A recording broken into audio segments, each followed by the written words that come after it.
स्वागत है प्यारे बच्चों आपका। आज हम क्लास 12th का एक बहुत ही easy chapter number 3 matrices start करने जा रहे हैं। तो सबसे पहले हम स्टार्ट करेंगे मैट्रिक्स से। मैट्रिक्स सिंगुलर होता है, एक वचन होता है, और मैट्रिसेस प्लूरल होता है। सबसे पहले मैट्रिक्स को मैं आपको एक एग्जाम्पल की हेल्प से समझाना चाहूँगी कि मान लीजिए हमारे पास 2 विद्यार्थी हैं या 3 विद्यार्थी हैं मान लीजिए हमारे पास, और वो 3 विद्यार्थी हैं राम, श्याम और तीसरा आप कोई भी नाम ले सकते हो बेटा। मान लीजिए हमने मोहन ले लिया। ये 3 बच्चे मेरी क्लास में पढ़ रहे हैं और इन 3 बच्चों की मैंने लिस्ट बनानी है। ठीक है भाई, इन 3 बच्चों की मैंने लिस्ट बनानी है और ये UT1 है, उनका यूनिट टेस्ट 1 है, सेट भी कह सकते हो आप, और ये उनका यूनिट टेस्ट 2 है। और इनकी मैंने मार्क्स की लिस्ट बनानी है out of 20 I will say. तो राम के फर्स्ट यूनिट टेस्ट में आए हैं भाई 15 मार्क्स, श्याम के आए हैं 18 मार्क्स और मोहन के आए हैं 11 मार्क्स। Got it. और सेकंड यूटी में राम के आ रहे हैं बेटा जी 19 मार्क्स, श्याम के आ रहे हैं 20 marks and he is getting 14 marks. तो ये एक अरेंजमेंट है, ये एक लिस्ट है। आप इस लिस्ट को ऐसे भी बना सकते थे डायरेक्शन चेंज करके। तो ये लिस्ट हमारे लिए कोई नई नहीं है, लेकिन अगर हम इसी लिस्ट को, इसी अरेंजमेंट को एक स्पेशल नोटेशन दे दें तो वो मैट्रिक्स बन जाएगा। और वो स्पेशल नोटेशन क्या है, यही अब हमने समझना है। अगर हम इस अरेंजमेंट को, ये जो मैंने लिस्ट बनाई है, इसे अगर मैं इस तरह से एक ब्रैकेट लगाकर, ध्यान देना है, लिखती हूँ और यहाँ मैं 15, 18, 11, 19, 20 और 14 लिखकर ऐसे एक ब्रैकेट लगा देती हूँ, तो ये जो अरेंजमेंट मैंने यहाँ पर इनके नंबरों का लिख दिया है बेटा, ये अरेंजमेंट एक मैट्रिक्स कहलाता है। क्या कहलाता है? एक मैट्रिक्स कहलाता है, जिसमें हम जब ऐसे हॉरिजॉन्टल देखते हैं तो हॉरिजॉन्टल जो लाइंस हैं हमारी वो रो कहलाती हैं। तो इसे हम कहेंगे रो 1 और शॉर्ट में मैं कहूँगी R1। ये हमारी सेकंड रो है, तो इसे मैं नाम दूंगी बेटा जी रो नंबर 2 यानी कि R2। और जो ये ऐसे वर्टिकल हैं, जो राम के नंबर, देखो ये राम के नंबर हैं 15 और 19 फर्स्ट यूटी और सेकंड यूटी में, ये श्याम के नंबर से, ये मोहन के नंबर से, ये हर स्टूडेंट के UT1 के नंबर हैं और ये हर स्टूडेंट के UT2 के नंबर हैं। ये डिफरेंस है। तो जो ये ऐसे वर्टिकल लाइंस में मार्क्स आए हुए हैं, इस वर्टिकल लाइन को हम बेटा जी बोलते हैं कॉलम, COLUMN। कॉलम बहुत आसान है। कॉलम जब भी आपके मकान बनते हैं तो उनमें जो पिलर होते हैं, जो कॉलम देते हैं मिस्त्री, वो वर्टिकल होता है। तो वर्टिकल को कॉलम कहते हैं और हॉरिजॉन्टल को रो कहते हैं। तो ये पहला कॉलम है, इसे हम C1 कहेंगे। ये सेकंड कॉलम है, इसे हम C2 कहेंगे। और ये थर्ड कॉलम है तो इसे हम C3 कहेंगे। क्लियर? ये जो अरेंजमेंट मैंने आपको दिखाया है ये मैट्रिक्स है। थोड़ी देर के लिए मैं इस अरेंजमेंट को उधर राइट कर देती हूँ।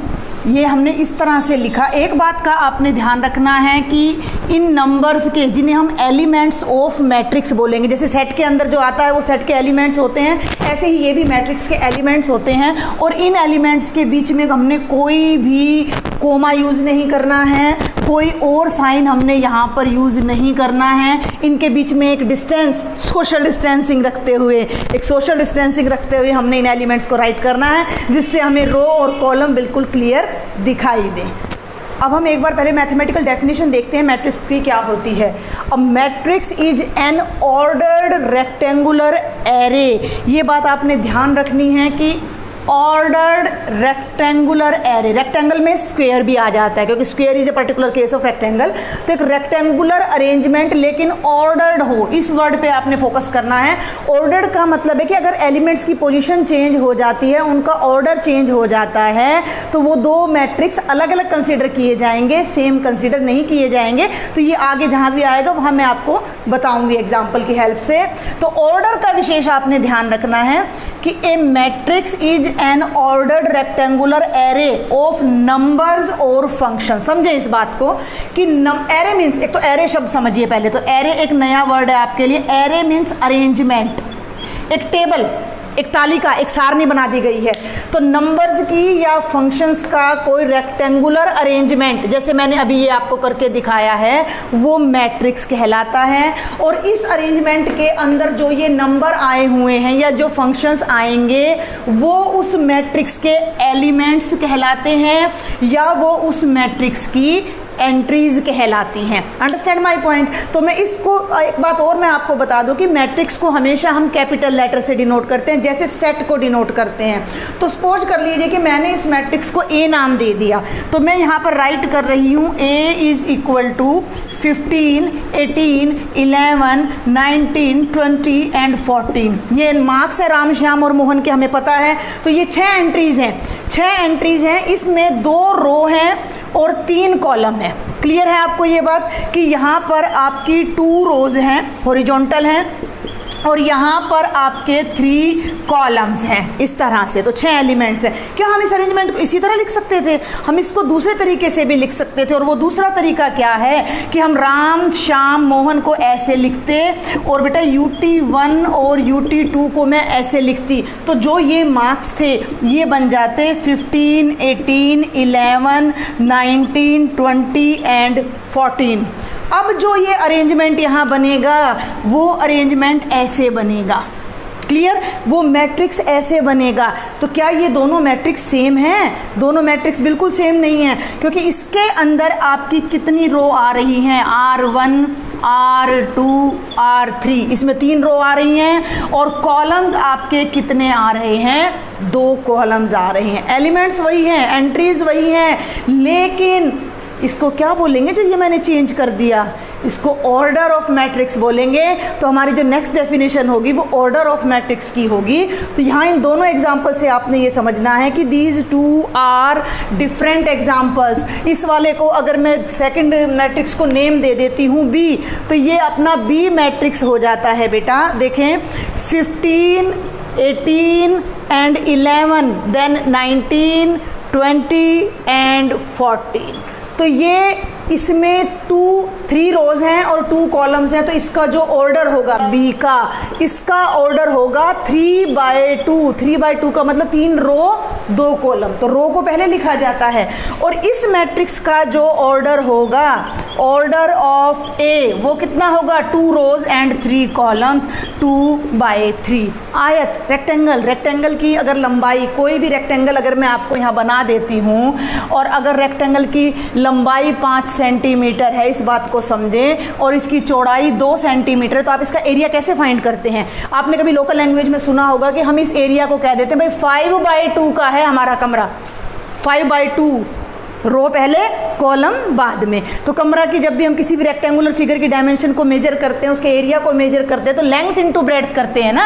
एरिया कैसे निकलता है? लेंथ इंटू ब्रेड्थ निकलता है। 5 इंटू 2 बोलेंगे हम, इसको 2 इंटू 5 नहीं बोलेंगे। अगर आप अपने रूम की या अपने घर, अपने फ़ोन की डायमेंशन आप किसी को बता रहे हो या किसी वॉल की डायमेंशन बता रहे हो, तो लेंथ इंटू ब्रेड्थ बताते हैं। तो ये चीज़ आपने ध्यान रखनी है कि किसी भी मैट्रिक्स का ऑर्डर डिफाइन करने के लिए रो पहले आती है और कॉलम्स उसके बाद आते हैं। तो इस मैट्रिक्स का ऑर्डर 2/3 है और इस मैट्रिक्स का ऑर्डर 3/2 है। दोनों में एलिमेंट्स 6 ही एलिमेंट्स आ रहे हैं। क्लियर? 2 छोटी छोटी बातें और मैं आपको अभी बताना चाहूँगी। एक तो मैंने आपको बोला था कि डेफिनेशन जब मैंने आपको मैट्रिक्स की बताई तो मैंने बोला था एन ऑर्डर्ड अरेंजमेंट। ऑर्डर्ड का क्या मतलब है, वही चीज़ मैं आपको बताने जा रही हूँ।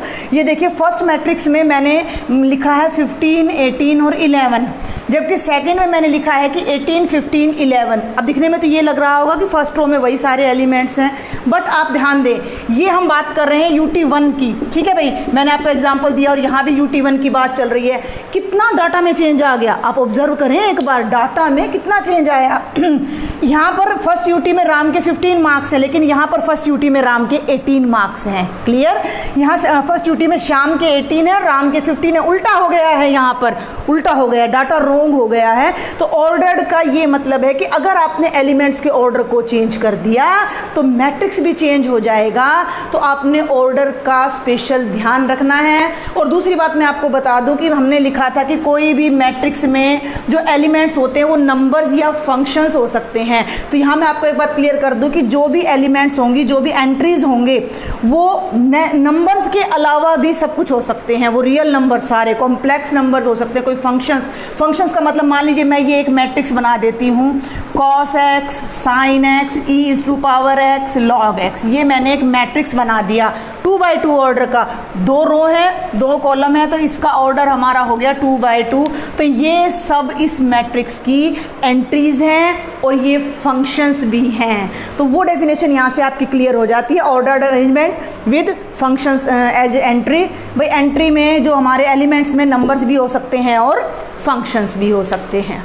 अब हम देखते हैं बेटा ऑर्डर ऑफ ए मैट्रिक्स क्या होता है। पहले मैं आपको वैसे बता चुकी हूँ, फिर भी मैं आपको यहाँ पर मैथमेटिकल डेफिनेशन, टेक्निकल डेफिनेशन यहाँ दे रही हूँ। A matrix having m rows, कोई ऐसा मैट्रिक्स जिसकी m रो हो, ठीक है, and n columns is called a matrix of order m by n, ठीक है, या उसको हम कह सकते हैं m बाय n मैट्रिक्स, बिल्कुल सिंपल लैंग्वेज में। तो यहाँ पर पहले मैं आपको एक न्यूमेरिकल छोटा सा एग्जांपल लेकर बताऊंगी कि A हमारा कोई मैट्रिक्स है जिसके एलिमेंट्स हैं, सपोज कर लीजिए 1 2 3 4 5 और 6। तो इसमें 6 एलिमेंट्स हैं, 2 रो हैं, 3 कॉलम है। तो जो इसका ऑर्डर होगा बेटा जी A का, ऑर्डर ऑफ A आपका कहलाएगा 2/3। पहले रो को लेना है फिर कॉलम को। अब मैं आपको एक बात बताऊं कि ये जो पर्टिकुलर एलिमेंट्स हैं इन्हें इन जनरल जब भी हम किसी मैट्रिक्स को रिप्रेजेंट करेंगे स्मॉल a से रिप्रेजेंट करते हैं, ठीक है। इसे आपने ध्यान से समझना है, ये आपकी फर्स्ट रो का फर्स्ट एलिमेंट है या फर्स्ट रो और फर्स्ट कॉलम जहां मिलते हैं वो एलिमेंट है।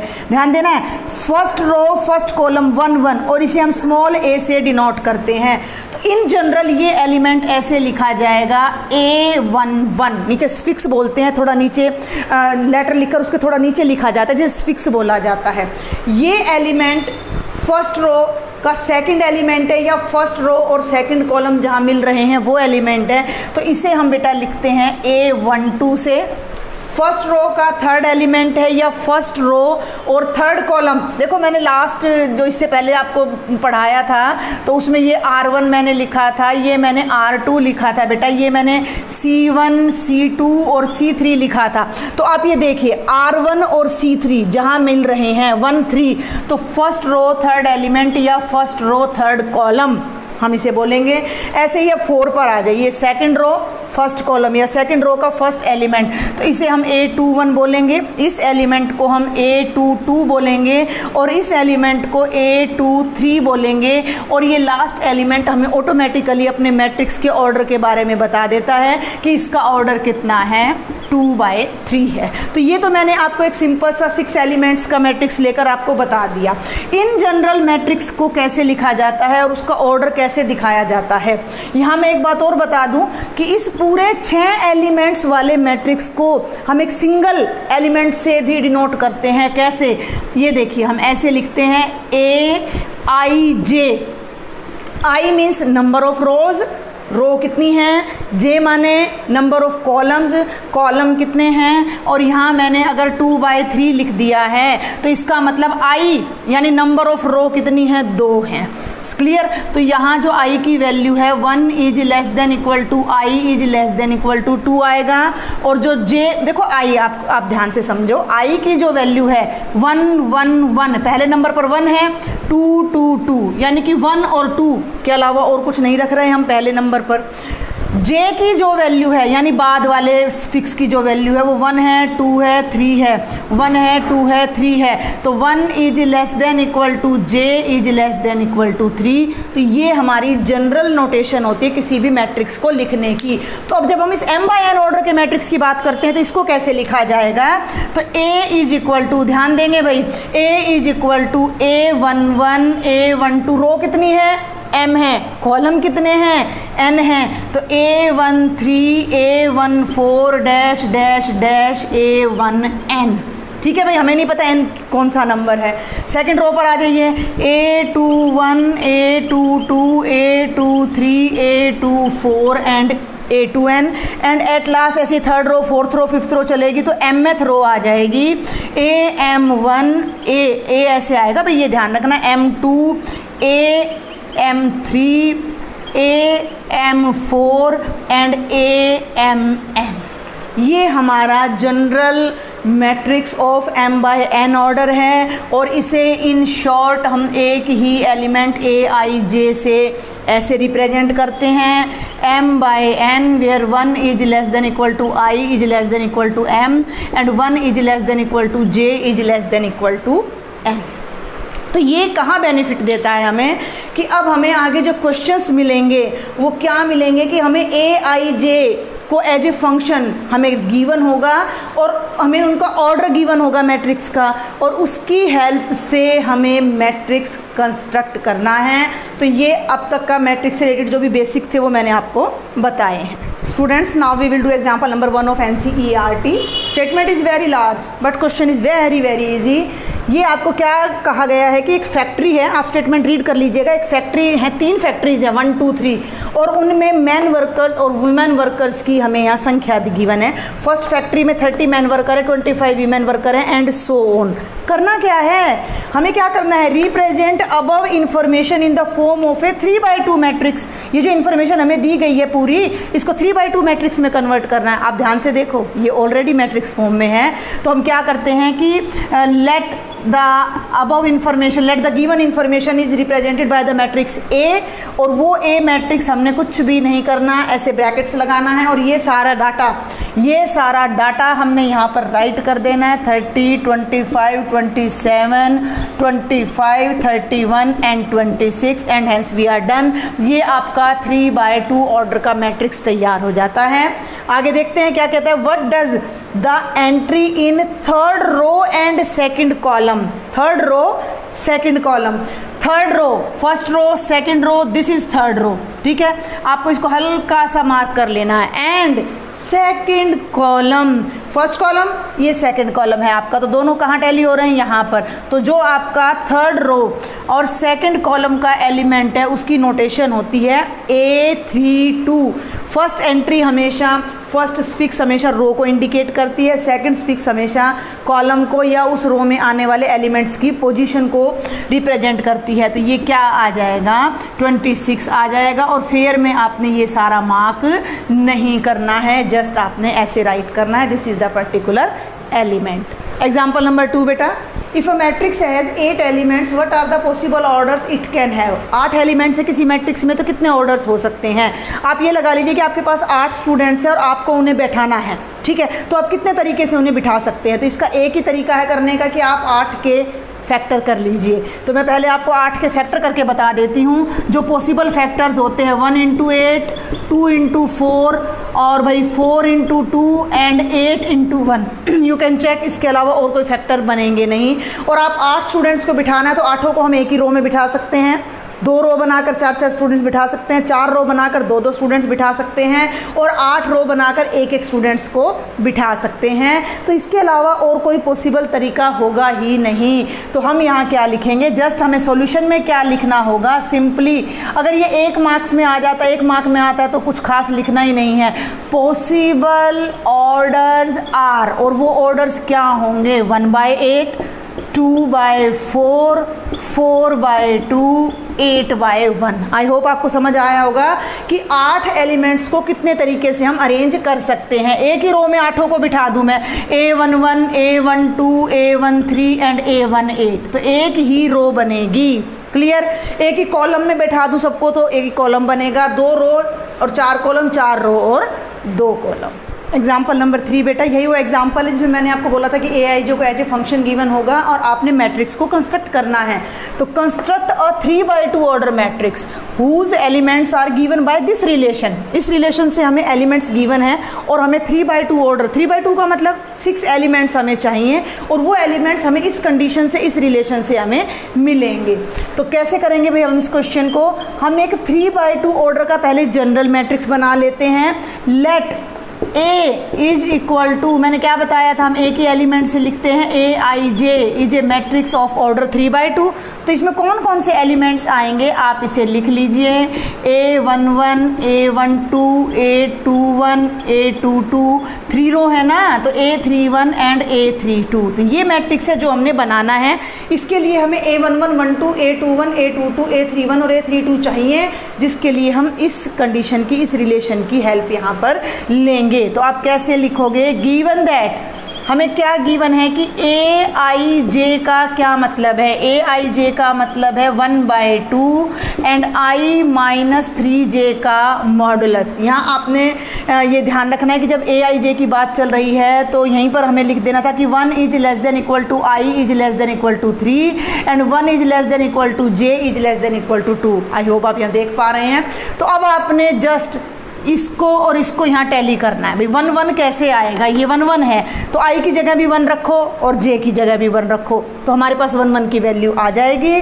तो कैसे करेंगे, put i is equal to 1 and j is equal to 1। Clear. तो लेफ्ट में और राइट में दोनों में पुट करेंगे तो A11 क्या हो जाएगा, 1/2 मॉडुलस ऑफ, देखो i के प्लेस पर भी 1 रख रहे हैं और j के प्लेस पर भी 1 रख रहे हैं, तो 1 माइनस 3 इंटू 1 का मॉडुलस। सॉल्व कर लीजिए, 1/2 इंटू 1 माइनस 3, 1 माइनस 3 कितना हो जाएगा, -2, और -2 का मॉडुलस कितना हो जाएगा, 2 हो जाएगा। तो 1/2 इंटू 2 कैंसिल होकर ये एलिमेंट आपका कितना आ गया, 1 आ गया।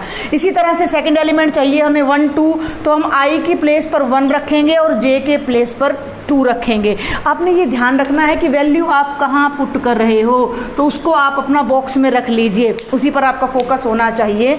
तो यहाँ 1 i के प्लेस पर, सेकंड प्लेस पर हम 2 रखेंगे, तो 1/2 1 माइनस 3 इंटू 2, 3 2 जा 6, 1 माइनस 6, तो ये हो जाएगा 1/2 इंटू 1 माइनस 6, 1 माइनस 6 -5, -5 का मैग्नीट्यूड होगा +5, मॉडुलस की बात कर रही हूँ मैं, तो ये 5/2 मैग्नीट्यूड मॉडुलस आ जाता है यहाँ पर, तो ये 5/2। ऐसे ही i को 1 लेंगे और j को, i को 2 लेंगे और j को 1 लेंगे, i को हम 2 लेंगे और j को 1 लेंगे, तो ये आपका एलिमेंट होगा A21 1/2 इंटू 2 माइनस, अब मैं थोड़ा शॉर्ट में बताऊंगी आपको, 3 1 जा 3, 2 में से 3 गया -1 का मैग्नीट्यूड करेंगे तो ये वैल्यू आपकी आ जाती है 1/2। ऐसे ही i को भी 2 लेंगे और j को भी 2 लेंगे, तो ये वाला एलिमेंट हमारा आ जाएगा A22। और ये क्या बनेगा, देखो यहाँ पुट कर रही हूँ मैं, तो 2 माइनस, यहाँ 2 रखेंगे, 3 2 जा 6, 2 में से 6 गया -4 का मॉडुलस 4, और 4 को जब हम 2 से डिवाइड करेंगे तो ये वैल्यू आपकी आ रही है 2। ये 4 एलिमेंट्स आ गए हमारे। फिफ्थ एलिमेंट जो हमारा होगा, हम i के प्लेस पर 3 रखेंगे और j के प्लेस पर 1 रखेंगे, तो ये बन जाएगा A31 1/2। कैलकुलेशन देखो बेटा, 3 और यहाँ -1 रखेंगे तो फिर 3, तो ये वैल्यू आपकी कितनी आ जाएगी, 0 आ जाएगी। एंड द लास्ट वैल्यू हम यहाँ पर फाइंड करते हैं, दैट इज A32। तो A32 अब मैं आपको डायरेक्ट बता रही हूँ, यहाँ ध्यान देंगे, 1/2, फर्स्ट प्लेस पर 3, सेकंड पर 2, तो 3 माइनस 6 होगा, 3 में से 6 गया -3 का मॉडुलस हो जाएगा 3, तो ये एलिमेंट्स आ गए 3/2। 6 एलिमेंट्स हमारे पास आ गए हैं। अब हम लास्ट में नीचे करेंगे नाउ द मैट्रिक्स A, तो मैं वो अब आपको ऊपर उस कॉर्नर में करके दिखा रही हूँ। So matrix A is equal to क्या बन जाएगा, मैट्रिक्स A को पहले आप एज इट इज लिखेंगे, A11 A12 A21 A22 A31 and A32, और इसके बाद इन एलिमेंट्स को यहाँ पर राइट कर देंगे। 1 1 कितना है, 1 है, और A12 कितना है, 5/2, तो यहाँ 1 आ जाएगा, यहाँ 5/2 आ जाएगा। आगे बढ़ते हैं, 1/2 एंड 2, ये हो जाएगा 1/2 एंड 2, एंड 0 एंड 3/2, तो 0 एंड 3/2, और ये आपका रिक्वायर्ड 3/2 ऑर्डर का मैट्रिक्स आ जाएगा जो इस कंडीशन को सेटिस्फाई कर रहा है। इस तरीके से हम किसी भी ऑर्डर के मैट्रिक्स बना सकते हैं, बस आपने कंडीशन को ध्यान देना और कितने बाय कितने का मैट्रिक्स है ये आपने ध्यान देना। तो इसकी हेल्प से आप अपने एक्सरसाइज के 5 क्वेश्चंस अटेम्प्ट कर सकते हो। Our next topic is types of matrices. तो यहाँ पर हमारे बहुत टाइप्स के मैट्रिसेस हैं जिन्हें हमने उनकी डेफिनेशन से समझना है। सबसे पहले है बेटा कॉलम मैट्रिक्स। नाम से ही पता लग रहा है जिस मैट्रिक्स में केवल एक ही कॉलम हो वो कॉलम मैट्रिक्स कहलाता है। आप देख सकते हैं मैंने तीनों एलिमेंट्स को एक ही कॉलम में लिखा है। रो कितनी है? 3 है, तो इसका ऑर्डर मैं क्या पढ़ूंगी? 3 रोज एंड 1 कॉलम, तो इसका ऑर्डर हो जाता है 3/1। तो इन जनरल किसी भी कॉलम मैट्रिक्स को हम लिखते हैं A = Aij m/1। m number of row होता है और 1 कॉलम होगा। सिर्फ एक पिलर की तरह से यहाँ पर हमारे एलिमेंट्स प्रेजेंटेबल होंगे, तो ये हमारा कॉलम मैट्रिक्स कहलाता है। नेक्स्ट है रो मैट्रिक्स। इनकी डेफिनेशन लर्न करने की कोई ज़रूरत नहीं, जस्ट अंडरस्टैंड करना है आपने। आगे जो आएंगे उनको आपने ध्यान भी रखना है उनकी डेफिनेशंस को। रो मैट्रिक्स एक मैट्रिक्स जिसमें केवल एक रो हो, कॉलम कितने भी हो सकते हैं, रो एक ही होनी चाहिए। तो एक ही रो है जिसके अंदर, तो ये देखिए कि रो केवल एक है, कॉलम्स कितने हैं? 3 हैं, तो इसका जो ऑर्डर हो जाएगा वो 1/3 हो जाएगा। और इन जनरल हम कॉलम रो मैट्रिक्स को कैसे लिखेंगे? A = Aij। अगर आपको याद ना रहे तो रो एक ही है तो फर्स्ट नंबर पे 1 आएगा, तो 1/n हो जाएगा, क्योंकि कॉलम्स की संख्या को हम n से रिप्रेजेंट करते हैं। याद कीजिए हमने जनरल मैट्रिक्स लिया था m/n ऑर्डर का, इसलिए मैंने यहाँ पर n लगा दिया है, तो ये रो मैट्रिक्स हो जाता है। अब हमारा सबसे इंपॉर्टेंट कॉन्सेप्ट यहाँ पर आता है स्क्वायर मैट्रिक्स का। एक ऐसा मैट्रिक्स जिसमें जितनी रो हो उतने ही कॉलम होने चाहिए। एक रो है तो एक कॉलम होना चाहिए। मैं यहाँ आपको कुछ एग्जांपल्स दे रही हूँ।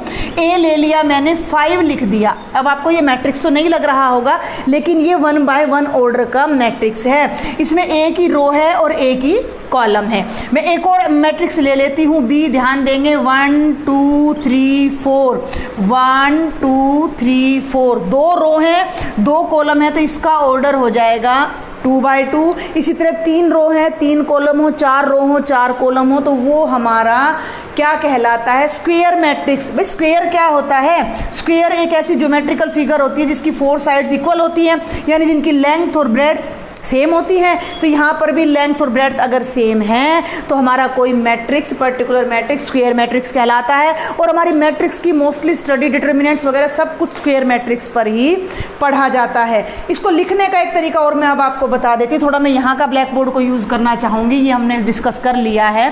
स्क्वायर मैट्रिक्स कैसे लिखा जाता है? A = Aij। इसे हम m/m लिख देंगे। m ही रो हैं और m ही कॉलम है।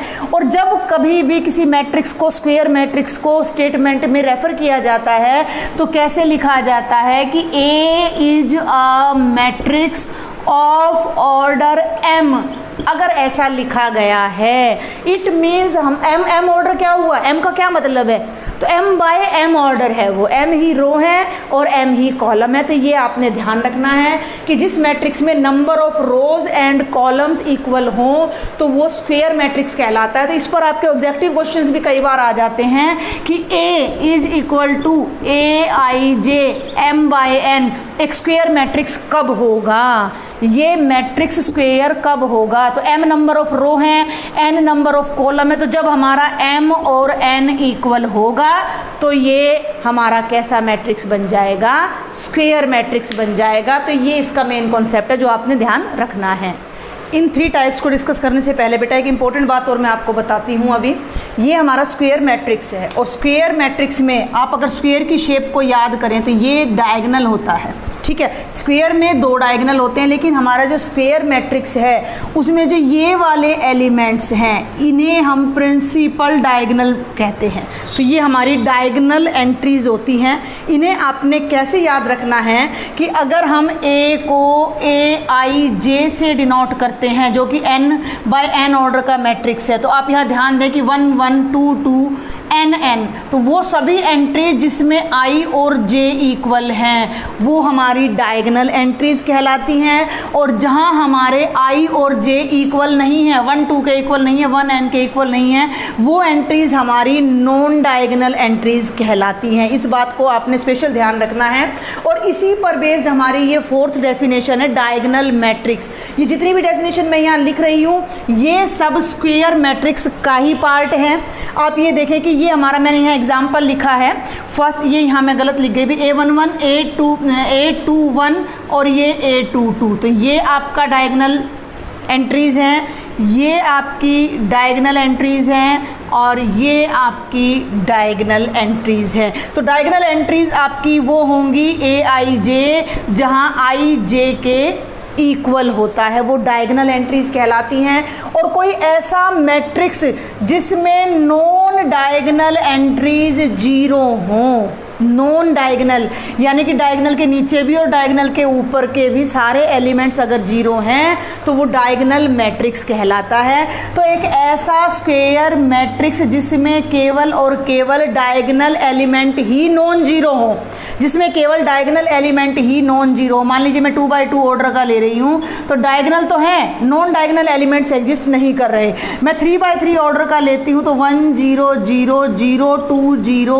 0 0 3, तो 3 by 3 ऑर्डर का है। तो आप देखिए कि जो डायगोनल एलिमेंट्स हैं वो तो नॉन 0 हैं और जो नॉन डायगोनल एंट्रीज हैं वो आपकी 0 हैं। तो इस चीज़ को आप कैसे लिखेंगे कि A is equal to AIJ n by n एक डायगोनल मैट्रिक्स कब होगा कि ये कौन सी एंट्री है, जब I और J इक्वल हैं। तो AIJ नॉट इक्वल टू 0 कब, जब I और J इक्वल हैं, और AIJ इज इक्वल टू 0 जब I और J इक्वल नहीं है। ये हमारी टेक्निकल डेफिनेशन हो जाती है कि जब I और J इक्वल नहीं है, यानी ये ऊपर और नीचे वाली एंट्रीज, तो हमारे सारे एलिमेंट्स 0 होने चाहिए। मोटी बात क्या है कि केवल डायगोनल में एलिमेंट्स दिखने चाहिए और कहीं एलिमेंट्स विजिबल, और मतलब सारे एलिमेंट्स आपके 0 होने चाहिए और डायगोनल के एलिमेंट्स आपके नॉन 0 होने चाहिए, तो वो डायगोनल मैट्रिक्स कहलाता है। डायगोनल से अगला पार्ट हमारा आ जाता है स्केलर। स्केलर भी एक डायगोनल मैट्रिक्स ही होता है, लेकिन ऐसा मैट्रिक्स होता है जिसमें सारी डायगोनल एंट्रीज इक्वल हों। A diagonal matrix in which all diagonal elements are equal. देखिए ध्यान से 3 0 0 3, तो ये डायगोनल तो है ही, लेकिन डायगोनल के साथ साथ ये स्केलर भी है क्योंकि ये एंट्रीज इक्वल है। समझ आ रही है मेरी बात? ये एंट्रीज सारी इक्वल होनी चाहिए, यहाँ कोई फिक्स के एलिमेंट सब में होना चाहिए, तो हम इसे स्केलर मैट्रिक्स बोलेंगे। यानी कि डायगोनल के सारे एलिमेंट्स एक फिक्स स्केलर बन जाएं तो स्केलर मैट्रिक्स। और उसी स्केलर मैट्रिक्स में सबसे इम्पोर्टेंट डेफिनेशन जो अब हम ये समझने जा रहे हैं, अगर सारी एंट्रीज डायगोनल की 1 हो जाती हैं तो वो हमारा आइडेंटिटी मैट्रिक्स कहलाता है, जो कि बहुत फ्रिक्वेंटली आपके मैट्रिक्स के कॉन्सेप्ट में यूज़ होने वाला है। तो मैं शुरू से आपको बताती हूँ 1 by 1। अभी एक ही एंट्री है तो 1 है, दूसरा मैट्रिक्स में बनाती हूँ 1 1 0 0, ये 2 by 2 ऑर्डर का है। तीसरा मैट्रिक्स मैं यहाँ बना रही हूँ 3 by 3 ऑर्डर का, तो ये हमारा थर्ड मैट्रिक्स है। तो इसे हम कहेंगे आइडेंटिटी मैट्रिक्स ऑफ ऑर्डर 1, इसे हम I2 बोलते हैं, इसके पर्टिकुलर नेम होते हैं, इसे हम I3 बोलते हैं। ठीक है, तो आपने ध्यान देना है कि ये डायगोनल जिसमें केवल डायगोनल एंट्रीज नॉन 0 हों, अदर एंट्रीज 0 हों, डायगोनल की सारी एंट्रीज एक फिक्स स्केलर बन जाती है तो वो स्केलर मैट्रिक्स हो जाता है, और सारी ही एंट्रीज 1 हो जाती हैं तो वो अपना आइडेंटिटी या इस आइडेंटिटी मैट्रिक्स ही बोलेंगे। एक बात अब आपने ध्यान रखनी है कि जो आपका आइडेंटिटी मैट्रिक्स है वो स्केलर भी है और वो डायगोनल भी है। ठीक है भाई, और जो स्केलर मैट्रिक्स है वो आपका डायगोनल भी है, लेकिन वो आइडेंटिटी तभी होगा जब ये सब 1 होंगे। तो आइडेंटिटी इन दोनों बल्कि तीनों कंडीशन को, स्क्वायर भी है, तीनों कंडीशन को पूरा करता है, स्केलर केवल डायगोनल होता है। तो ये बात आपने ध्यान रखनी है, और ये सारी डेफिनेशंस आपकी किस पर चलती हैं, स्क्वायर मैट्रिक्स पर। और ये आपके एनसीईआरटी के according last type of matrix है जीरो मैट्रिक्स, एक ऐसा मैट्रिक्स जिसकी ऑल एंट्री 0 होती है, चाहे वो स्क्वायर मैट्रिक्स हो चाहे वो रेक्टेंगुलर मैट्रिक्स हो। सपोज कर लीजिए ये मैंने लिख दी है सारी एंट्री 0, तो ये जीरो मैट्रिक्स है और इसे स्पेशली बड़े ओ से ऐसे डिनोट किया जाता है। ये रेक्टेंगुलर भी हो सकता है, रेक्टेंगुलर का मतलब है जब number of rose and columns equal नहीं होती, तो ये भी हमारा जीरो मैट्रिक्स होता है। तो मोटे तौर पर आपने क्या ध्यान रखना है कि जिस मैट्रिक्स की सारी एंट्रीज 0 हो वो जीरो मैट्रिक्स कहलाता है। तो आज के लेक्चर में इतना ही बेटा। इस लेक्चर की हेल्प से आप अपनी एक्सरसाइज 3.1 के फर्स्ट 5 क्वेश्चंस इजीली अटेम्प्ट कर सकते हो। Thank you students.